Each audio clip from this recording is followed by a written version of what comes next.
कैसे हैं आप सब। आज सबका स्वागत है हमारे चैनल पे, वीडियो पे। आज हम जिस टॉपिक को कवर करने जा रहे हैं वो है as it is tricyclic bridged compounds. हमने बाईसाइक्लिक का देख लिया था पिछली वीडियो में। तो पहले पहचानते हैं कि ये कंपाउंड होते कैसे हैं, इनका नॉमेनक्लेचर का क्या डिस्क्रिप्शन है, क्या रूल है, सब दिखते हैं ना। तो मान लीजिए कि आपने कुछ ऐसा एक कंपाउंड बनाया, कैसे बनाया वो आप जाने, पर आपने बना लिया, ठीक है। अब देखो, अभी तक मैंने इसमें एक ब्रिज दिया था इसके पहले वाली वीडियो में, तो बोलता था कि बाईसाइक्लो है। 1 2 3 4 5 6 7, एक ये रिंग एक वो रिंग, पॉइंट ऑफ फ्यूजन 2 हो गए तो बाईसाइक्लो। अब मैं बोल रहा हूँ ट्राईसाइक्लो, इसका मतलब टोटल रिंग 3 होनी चाहिए। तो मैं क्या करूँ, एक और फ्यूजन क्रिएट कर दूँ, एक और फ्यूजन क्रिएट कर दूँ। अब कहाँ 3 रिंग हैं देखो ज़रा, 1 2 3 4 5 6 7, ये एक रिंग हो गई। 1 2 3 4 5 6 7, ये एक रिंग हो गई। 1 2 3 4 5 6 7, ये एक रिंग हो गई।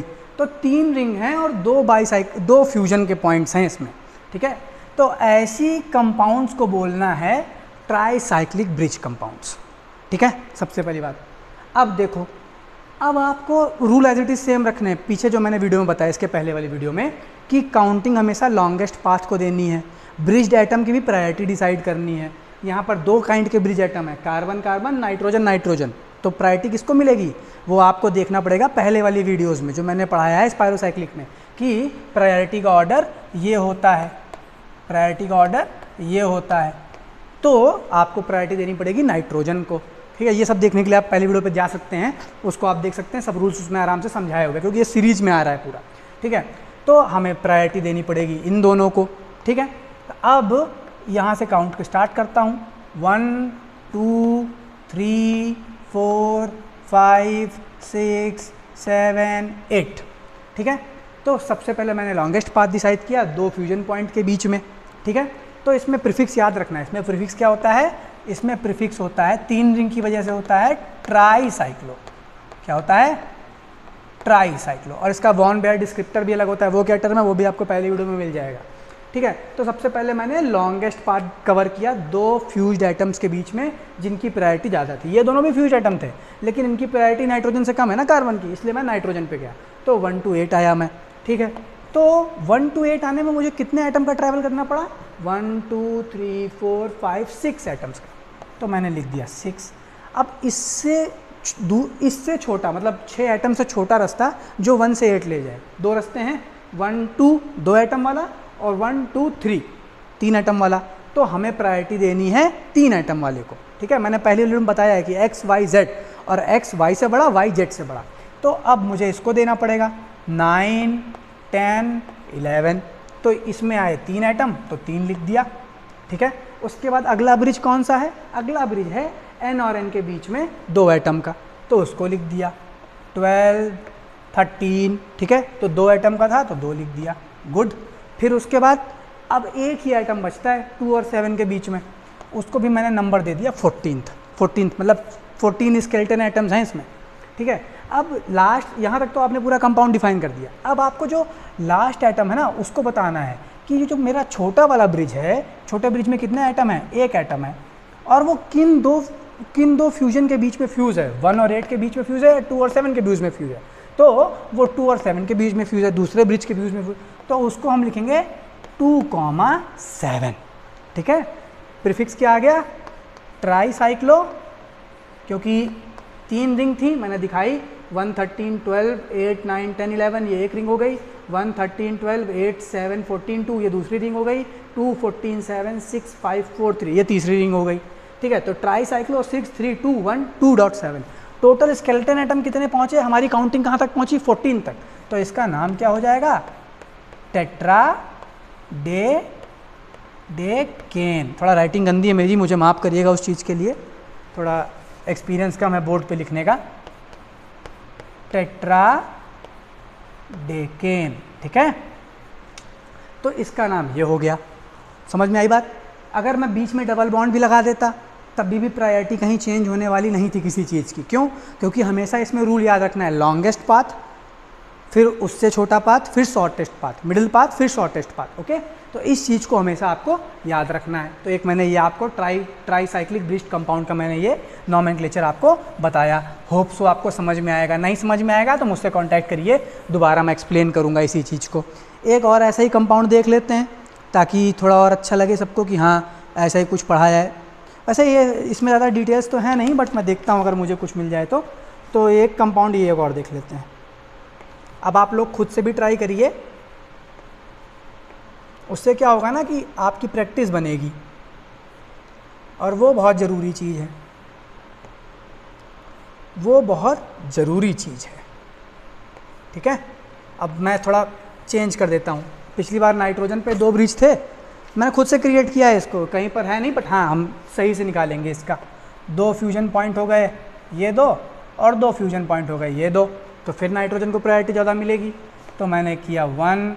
अब लॉन्गेस्ट पाथ किधर से गिन लेते हैं, 2 3 4 5 6 7 8, और ये वाला गिन लेते हैं 2 3 4 5।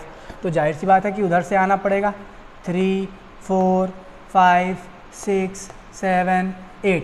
अब सेकंड शॉर्टेस्ट पाथ कौन सा है, ये वाला है, तो 9 10 11। ठीक है, उसके बाद अब देखो, अब विवाद फंस गया, 12 इसको दूं या इसको दूं, यहाँ ज़्यादा आइटम है तो 12 इसी को देना है, शॉर्टेस्ट पाथ इसी को देना है। उस ब्रिज की प्रायोरिटी तो बाद में आएगी। ठीक है, तो उस ब्रिज की प्रायोरिटी बाद में आएगी। इसको दिया 12, इसको दिया 13 14। चेंज क्या होने वाला है देखिए, 1 से 8 आने में कितने आइटम लगे स्केलेटन के, 2 3 4 5 6 7। पेरीमीटर देखते हैं इसमें, ये नहीं कि सर ब्रिज में भी 2 कार्बन थे तो आप 8 बोलो ना, ऐसा नहीं होता। ठीक है, तो 6 ही होंगे इसमें भी, 6। फिर दूसरा पाथ, दूसरा सबसे छोटा पाथ कौन सा है, ये वाला 3। फिर सबसे छोटा पाथ कौन सा है, ये वाला 1। उसके बाद सेकंड पॉइंट ऑफ फ्यूजन कहाँ है, सेकंड पॉइंट ऑफ फ्यूजन है 2 कार्बन का, 13 और 14, 2 कार्बन का, तो 2। और पॉइंट ऑफ फ्यूजन क्या क्या है, 3 और 6, तो 3,6। काउंटिंग कहाँ तक पहुँची, 14 तक पहुँची। तो फिर नाम क्या हो गया, फिर मैंने गंदा लिख दिया, फिर नाम क्या हो गया इसका, टेट्राडेकेन। क्या हो गया, टेट्राडेकेन। वैसे इतना डिटेल कहीं पूछते नहीं हैं, लेकिन फिर भी जानते रहिए, आपको ही फ़ायदा करेगा। ट्राईसाइक्लो 63123,6 टेट्राडेकेन, इसको ऐसे डील कर लेंगे। कहीं डबल बॉन्ड लगा दिए तो कोई दिक्कत नहीं है, टेट्राडेक, और उसके बाद आप 10 11 के बीच में है तो आप इसको दे देंगे 10 10 इन, ऐसे इसका नाम चेंज हो जाएगा।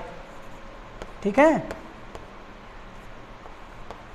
ऐसे हो जाएगा इसका नाम चेंज, कोई दिक्कत नहीं है, टेट्राडेकिन हो जाएगा अगर यही डबल बॉन्ड यहाँ आ गया तो। ठीक है, 4 पर मान लीजिए आपने ऑक्सीजन आइटम लगा दिया तो भी कोई दिक्कत नहीं, इसी में चेंज कर दे रहा हूँ ना, क्या दिक्कत है। 4 पर अगर आपने मान लो ऑक्सीजन आइटम लगा दिया, बीच भी डिफ्रेंशिएट हो गए, इसकी प्रायोरिटी ज़्यादा, इसकी प्रायोरिटी कम। नहीं तो लोग मुझसे आर्ग्यू करते 1 2 3 4 5 6 7 8, तब भी तो जा रहा था, हाँ तब भी जा रहा था, पर सिमेट्रिकल बीच थे। अब डिफ्रेंशिएट कर दिया तो अब उसकी प्रायोरिटी ज़्यादा हो गई, तो अब क्या करना, 4 ऑक्सो। ठीक है, 4 ऑक्सो ट्राईसाइक्लो 63123 टेट्राडेक 10 इन। ठीक है, फिर हो गया। मान लीजिए, अब देखिए आपको और मैं बनाता हूँ अच्छे से, देखिए थोड़ा कठिन बनाता हूँ। अब बात हो ही रही है तो थोड़ा और कठिन पढ़ा जाए। ठीक है, पढ़ो तो एकदम डीप लेवल पढ़ो, ऐसा पढ़ो कि यार जो मुझे आता है वो दूसरे वाले को आए तो मुझे लगे कि यार थोड़ा मुझे ज्ञान प्रवाह करने में अच्छा लगे। ठीक है, ठीक है, NH भी लगा दिया, वो भी लगा दिया। अब फिर सब लोग बोलेंगे कि सर थोड़ा और ट्रिकी हो गया, कोई दिक्कत नहीं। अब फिर काउंटिंग क्या देंगे, 1 2 3, इसको फोड़ दूँ या इसको फोड़ दूँ, 3 के बगल में तो 4 मिलना चाहिए। यहाँ ये कॉन्सेप्ट नहीं लगता, यहाँ प्रायोरिटी चलती है, तो O की प्रायोरिटी N से ज़्यादा, तो इसको 4 इसको 5। ठीक है, अब फिर तुमको देखो, इसको 6 देना पड़ेगा, इसको 6 देना पड़ेगा, कोई दिक्कत नहीं, इसी को 6 दे दो, कोई दिक्कत नहीं है, इसी को 6 दो, 7 8, ये एकदम सही है। फिर नाम क्या हो जाएगा, 4 ऑक्सो। 5 पर क्या लग गया, नाइट्रोजन। नाइट्रोजन क्या लिखते हैं हम लोग, एजा लिखते हैं, सबको पता है हांस विटमैन रूल से, N को क्या लिखते हैं, एजा लिखते हैं। तो इसका नाम क्या हो जाएगा, 4 ऑक्सो 5 एजा। हाँ मुझे पता है कि कुछ लोग को कैच करने में दिक्कत हो रही होगी, सर ने अपने हिसाब से काउंटिंग चेंज कर दी, बस इनमें कुछ जैसे सेट ऑफ रूल्स है ना, उसके लिए इन कंपाउंड्स के लिए ऐसे ही रूल्स हैं कि 5 पर हमें सिर्फ प्रायोरिटी देखनी है हेट्रो आइटम्स की, तो हमने इन दोनों को प्रायोरिटी दी और काउंटिंग वैसे ही रखी। ये नहीं कि 4 के बाद इधर 5 आएगा, जी ऐसा कुछ नहीं होता इसमें। ठीक है, तो ये हमने आज कंपाउंड कुछ कवर किए, ट्राईसाइक्लिक ब्रिज्ड कंपाउंड्स। ठीक है, तो इनके भी इतना वैसे पूछा तो नहीं जाता, लेकिन हाँ अगर आपको कहीं कुछ दिक्कत आए जस्ट आप मुझसे पूछिए कि कहाँ आपको दिक्कत आ रही है, मैं फिर आगे भी इसमें पढ़ाऊँगा। ठीक है, बाकी तब तक के लिए सबको नमस्कार, जुड़े रहें। और कुछ अगर आपको ऐसा पढ़ना है जो कहीं अवेलेबल नहीं है, जस्ट लेट मी नो, मेरे जितने हिसाब में आएगा मैं कंटेंट बना करके आप लोग के सामने दोबारा हाजिर होऊंगा। तब तक के लिए सबको नमस्कार, राम राम, अच्छे से सब लोग रहें, नमस्ते।